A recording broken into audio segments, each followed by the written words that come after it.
may pasyente pa ako na tinitherapy. Tapos, pag gano'n, ala, umupo ako doon sa corner, tapos nag-iiyak ako, tapos, yun ang galang ko. Tapos sabi nila, Maria, are you okay? Bakit? Groom just told me you got married.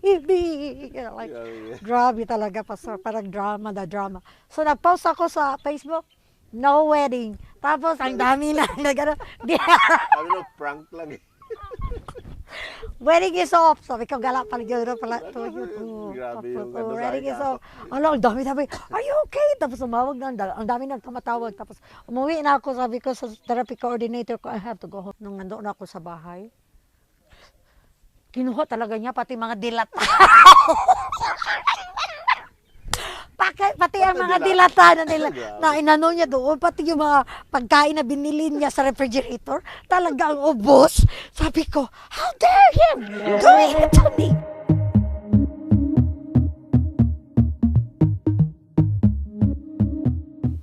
So, our divorce, Ito, I did ito not, mga okay. kapatid, kasi ito, dapat si Amor ikakasal na. Ako yung magkakasal sana. Mag-office it, bumili na ako, may barong na ako, may sapatos, ready to go na. Pumunta na nga ako kasi ano nila, 2 gabi sa hotel. So itong nangyari, more explain mo yan. Okay, it's still like related to the divorce. I was so bitter because of the divorce. I was feel so cheated, deceived, and yada yada. I never got any furnitures from the house because he will not let me bring anything. So I just get my own possessions, you know. And he even wants he will not he denied child support for my kid, and you know, and he will not give me a penny for everything. So it was like a very ugly divorce, okay? And I was very hurt.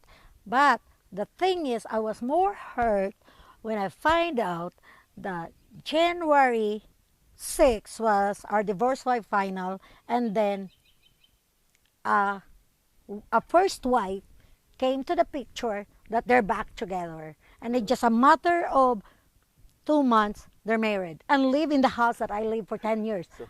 Grabe yun, sampal na sampal yun sa buhay ko. Sabi ko, grabe, talaga? Napakaano niya, napakasama niya. What do you think of me? Like after everything I did, after what I, you know, and then there's even one lawyer told me that I never been a wife to him. Parang masyado akong na. Sobrang na yung ego ko Grabe, sabi ko. So that's when I realized, I said, if you can do that, I can do that. So it's more like, actually, David is a rebound. So we'll just put it that way. David was a rebound because I was hurt, deeply hurt, and I want to show to him that I can do the same. But the only thing about this guy that I thought that loves me, well, he's never been married, but he's a retired teacher, making a good teacher retirement. He's 53 years old, so we're just 2 years apart. And I can see that he really loves me. But he was he is an antisocial. He's so afraid of people, and he doesn't like a lot of people. It makes him anxious or nervous. And I'm a social butterfly. Okay, I like to hang out with friends. I like to have parties. We are the complete opposite. And then I did not realize, but I did love him. Maybe I did, because I was really hurt when he did it. Or yeah, I did really love him, and I told him, you know, everything that happened to me, and he said he will make me happy. And so I was saying, okay, the first 2 marriages, they're very challenging people, you know. So ano ko na lang, kaya mag-asawa kaya ako ng very low profile na tao. So yung naka-trigger sa'yo yun. Yan, yung very low profile na tao na hindi naman siya mayaman pero may saving siya. Hindi naman siya masyadong pangit. Mas pangit yung asawa kong tinragdor ako. Ang pangit-pangit talaga niya, pati ugali niya, pangit siya. So ito, in the record, yun, on the record, pangit na pangit talaga siya. So, pangit siya. So, ano yan na, no cut. On the record. On the Okay. record na. So, ito naman si David, bata, Uh-huh. puti, tapos hindi naman Gwapo. hindi Gwapo. hindi naman siya pangit, gwapo, Okay. pero hindi siya talaga super gwapo. So, Tapos, ang ano lang sa kanya, very untidy. Yung ano, sa atin lang, dama, kung sa Pilipino, ay sa ano pa. Pero I can handle it. But I think I'm more dominant sa relationship namin. Kasi he's more like okay. very slow, very ano ba. And then, sometimes his initiation, task initiation is kind of like poor. You need to initiate a lot, to make things done. But he's an honest guy. He he gives me flowers every 2 weeks. Like Linda flowers, $80-$90. He showed me that he can do that. So, no financial security. Flower security ka doon. Flower security ako. Pero, I know he has money because he told me that he have money, but he doesn't want to tell me Kung how much is money. his money. But he said the moment that we get married, we will, he will put my name on. So may para kagaya siyang Monty or, degree. So, Still money okay. issue. So so I don't want a big wedding, but he wants to give me the desire of my heart. He said, I am a very social butterfly, and he wants me to invite my friends and my family and have a good wedding. So I was like, okay, how much is the budget? When he said 5, I thought he's talking about 500. I said, 500? He said, no, 5,000. Like, I can do that. Oh yeah, so Pwede na. pwede na, gamay lang, but it's things, And I said, he said, what about the engagement ring? How much is the budget? I said, 10. Sabi ko, 10,000? Mm-hmm. I said, So, wow, so agree. Okay. agree. Pilipina, we like, 10,000. Oh, half million. half meal, yun. Ano ba? Million pesos. Okay. So in some way, hindi naman ako masyadong miserable sa kanya. Pero siya ang miserable sa akin. Kasi siya Kasi, makakup up sa ano mo. because I am a very busy person. He just retired. He has to move to Missouri. So early in the morning, I have to go to work. I come home like 3 or 3:30. I was talking to my friends. I was talking to my family. I was talking to my children. So he's always left out. And then after that, I have to cook. I have to clean the house. I have dogs. Go, Pipi. Go. So I have other things to do. So, Well, anyway, he wants me like the moment I went home, I'm his. I have the time. stuck na ka. Stuck na ko, and I can't do it. And he feels that he is not my priority. So that's what he's, So, di ba naka-schedule na lahat, di ba? Na-schedule na lahat. Ganito, ganoon, yada, anong yada. nangyari doon siya ang Siya ang nag-ano. cancel lahat sa ano? Then my friend from Los Angeles, Erica and Carlton, Nandun na yun, lahat ng mga... yeah. di ba? So Restaurants. I told Erica, so you just stay here in my apartment. I know it's a small apartment, but we can, kasi Pilipino naman tayo. Oo. Di naman tayo yung talagang maarte. So I said, just stay here, and he, because he was antisocial, that really bothers me. That very bothers him. Talagang, So, what I was speaking, I said, tomorrow, Carlton and Erica is gonna be here when he was in Arkansas picking up his stuff. I said, tomorrow, like that is too crowded in a small place. And I said, yeah, but they're okay. But I said, can they not get a hotel? I said, why do I need to let them spend money in the hotel? I was the one who invited them. So they can stay in our, they have 1 bedroom there, And ano naman yun sila, cowboy. So anyway, because of that, so I was talking to Erica that morning and saying like, Erica, where you at? We're already in the airport. Okay, we'll be in Visoria at 2 o'clock in the afternoon. I was like, okay, that was Thursday. Thursday, oh. Oh no, Kaya ang Wednesday. kasal Saturday. Saturday. And so after that, like around 10 or 11, Uh, he called me. And Thursday. Thursday or Wednesday. Wednesday. That day that Erica will come and Carlton. He said, Amor, I can't marry you. I said, what? I just can't marry you. I mean, you have so much going on in your life, So, and yada yada, and it's like, and then I mean, you're not over with your ex, and there's just too much to you, and I don't think so. If I can handle you, I said, now David, you cannot decide that yourself. I said, we already have set up all this stuff, and I said, no, we have. Where you at? We need to talk. I need to talk to you. I was at work. For heaven's sake, I was at work. And he called me there and telling me that he's not going to marry me. And I said, don't do that. That's Wednesday, Thursday, Friday. 2 days before wedding. I said, and then that Thursday morning, so that Wednesday night, he's supposed to be going back to the apartment because we're gonna try his ano ba yun? Barong. Or ano niya, tuxedo niya sa Thursday. Tapos sabi ko, no, you can't do that. And I said, no, you can't do that. Where you at? Sabi ko ganun, where you at? Sabi niya, on his way na daw siya balik sa Arkansas. I said, so you came here? And he said, yeah, I just pick up my belongings. So I was like, without me, you went there, you waited until I go to work, and then you get into my apartment, pick up your belongings and left, then stop by a Hilton Garden and cancel the wedding and the reception, and then head back to Arkansas and call me on the phone. Wednesday. Oh, huh? Well, call me around 12 and saying, I can't marry you. So, ikaw ang hinihindihan, ha? Supposedly, mga babae yung hindi, di ba? Sabi ko, baliw ka talaga, amor.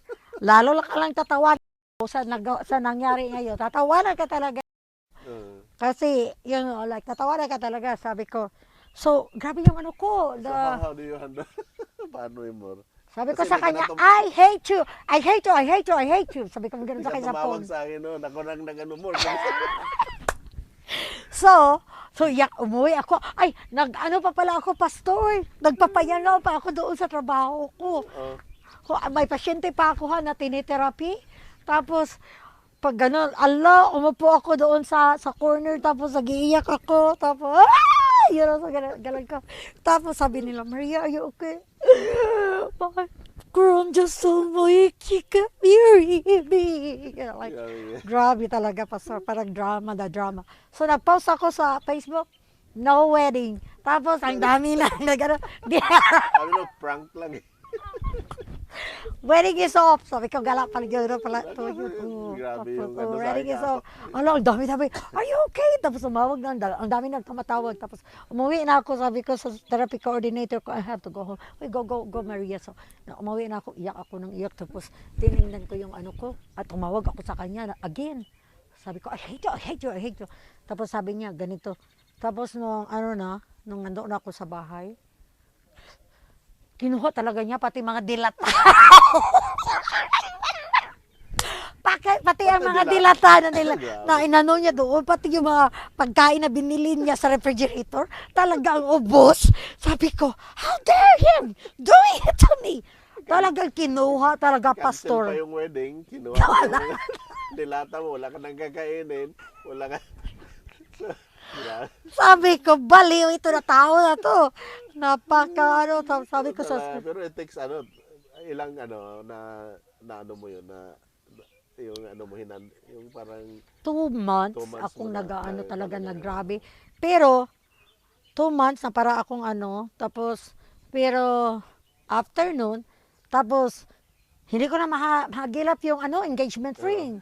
Kasi hindi ko yun sinusuot kasi malaki. Yung madaming Mabuti hindi niya kinuha. Kinuha! Sabi ko sa kanya. Mabuti hindi pinaripan. Sabi ko sa kanya, did you take the engagement ring? No, I did not. You can sell that so you can pay for whatever you paid for. Kasi yung mga dresses ko, di ba? Tapos sabi ko, you are such a jerk. Sabi ko ganon. Do you know the money that I spent, to add up to the wedding? Sabi ko, money, Kay mo I nga, can, prepare ng tanan lahat. yung But garage. the effort and the humiliation, my friends already bought their mga Balenciaga na mga damit na very mahal-mahal. Tapos ngayon, ano lang, mawawala. Tapos si Erica, si Carlton, galing California. Oo. So, sinundo ko siya. So, sinundo ko sila alas 2. Tapos sabi ko, Kay, wala nang wedding. Akala nila, nag-prank din ako, pastor. Tapos umayo, talaga Kay. Tapos umiyak. Grabe. Pero dumating pa din kayo. Dumating pa Yun, din di si ba? Oo. Marilyn. Dumating sila Berna para mag-support sa akin. Tapos nag-ano pa din doon sa Hilton kami. Doon pa din Sa kami. friend support. So, yun ang nakakatulong. Kaya, hindi lahat na, yung akala mo na okay na. So, may mga trials. Pero, ang maganda, kasi, the best ang binigay, no? Di ba, yung talagang, Yeah, so I was like, and then he called me so many times. He texted me so many times and called me begging for me to take him back. uh, And this time I said, nope, I will stand my ground. That's what I did to my ex-husband. uh, 3 times before the wedding, 1 time within the wedding time. so, you learn lesson from, kaya, And I kept giving chances. It will never be. So no chances. Once they hurt you once, twice, that's it. that's learn from, yung mga failures or mga experiences, learn from it. So, hindi lang yun. Kaya, he learned. And then, alam nyo, ito ngayon, may talagang kasal, which is, ikaw na nga. Sa tuloy, wala na yung engranding kasal. Engrandal, oh. Kasi ayaw ko. After doon, sabi ko na-phobia na ako sa kasal. So, no more financial, no more financial security, No. no more money in the bank, pero at least, ngayon, masaya ka na, no? Sinong nga mong bagong more? His name is Tony So, Lenz. at least, Well, after the 2 months of being miserable, I said, that's it. I'm done. I don't want to do it anymore, And then all of a sudden, I have The Tony Lord. came in the picture. the Lord. Yeah, and then I said, Lord, kasi si Bern na nagsasabi sa ate, mag-ask ka ng sign sa God kung talagang yun na. Sabi ko, nag-ask man ako kay at saka kay Monty, hindi man, mga false, ano man yun, false hope. False signs. Sabi ko, so ako, wala. So this time, kasi nagustuhan ko sa kanya, kasi spiritually, parang magka-level kami ng spiritual. So, at least, Kasi na mayroon siyang, may ano siya background, nakagraduate siya ng Bible, ano ba yun sa Baptist, na sa Bible theology. theology, tapos may master siya ng counseling. So when we talk on the phone, I feel like, this is good, Ako ang kinakounsel niya, tapos yung ganito, ganoon, yada-yada, and then nung mag-first meet kami, sabi ko, Lord, one time, Lord mag-asa naman ako ng, ng sign. I hope this time is na talaga. So, yun, I asked God na first meeting, kakain kami sa Cedars. First meeting. Tapos sabi ko, Lord, ibibigyan niya ako ng 100 roses. First meeting, which is very impossible sa mga lalaki dito sa Amerika na magbigay sa iyo ng flower first meeting ninyo. So, naghatag siya. So, Meron siyang bit-bit na flowers, pastor. red. May isa lang yung tatlo yung 3 red roses. Sabi ko, oh my God, gano'n ako. So, hindi ko sinabi sa kanya. So, sabi ko so what do you think of me? So, ganun. Oh, I'd like to know you more, yada, And then, so sabi ko naman, kasi sa Branson siya, dito ako. Tapos, na naman ako sa Lord, first yun Pero, anuhin ko talaga, Lord, sabi ko sa kanya. Kasi, nadala nalaga ako sa mga lalaki. Sabi ko, Lord, na mag-effort siya na, magkita na naman kami within this week. Na mag-effort talaga siya na pupunta siya dito sa Springfield to see me. So, nangyari yun. So, That- amen. The And there's Lord another bless third, and and then, So, I guess praying so. na tuloy-tuloy na yan mo. But, It's more like a restoration. I think he's been hurt so many times, and I've been hurt so many times. So both of us are in the process of restoring each other. And he is not rich. He is just like, he's broke. I have more money than him. So no, this time no financial No security. financial security. It's just Like a just like purely live relationship and love. today and don't worry about your tomorrow That's the because thing. God will worry your tomorrow. Amen. So, Amen. Thank you. Nakatungtunag ko pastor kay. Ito na, gangit na. Tana, tama na to. Pero thank you. Salamat yun kay more. Oh. Yeah, you Okay, just so need to, because our mentality as a human, as a Filipino, financial security. I've been there for years and years and years of my life. mga kapatid, ito yung ano natin, no? So, lesson number 1. Pag nakita na ninyo, and then learn from it, no? If you have experience na nandun na yun. Then pangalawa, financial security na sa kikita niyo, hindi guarantee yun.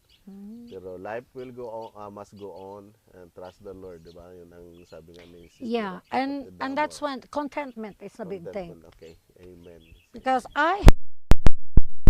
God is all. This is how I feel. Iba said something to me about this pastor, like, like, why do you worry about finances? That when we came here to the Wala U.S., man, we no? only have like one Oh, suitcase, yan. and all these years, God take care of us. So I said like, you're right. So I learned my lesson that money cannot make you happy. Okay. Actually, a lot of people, your husband is rich, Mhm. they doesn't even have any control of the husband's finances. They just getting an allowance from them. They Amen. never treat you as a partner. They never treat you as a teammate. They never treat you as one. And then my husband now told me, he said, the Bible says, husband loves your wife the way God loves the church. Amen. That is an unconditional love. But the wife was not instructed to love their husband. The wife is Submit. instructed to submit to your husband. Amen. And in jury, because when you're doing everything to the husband and the husband doesn't do anything in return to you, you get tired of it. But if your husband is taking care of you and doing everything, simple thing, even a little bit of thing, not doesn't need to be expensive. But you know what? It means a lot to you. You're full, and you will. It's easy for you to fix dinner to your husband. Amen. Fix everything. Take care of him for. Wala na akong masabi, mas ikaw pa ang pastor ngayon. Thank you more for encouragement. Praying na we get lessons from Sister Amor's experience, no? Alam natin siguro ang sabi ng iba, ang daming failures, ang daming may weaknesses. Lahat tayo, no? We are not perfect, may weaknesses tayo, pero we learn from our mistakes, no? Because And God is always a God is- God of many that's chances. the way we grow. God is a God of Physically- many chances. He will Yeah. always give you a chance, even though so many times you failed Him. He will always give you. That's our God Yeah. love. Thank you. Thank you. Bye. Thank you, Pastor. Thank you.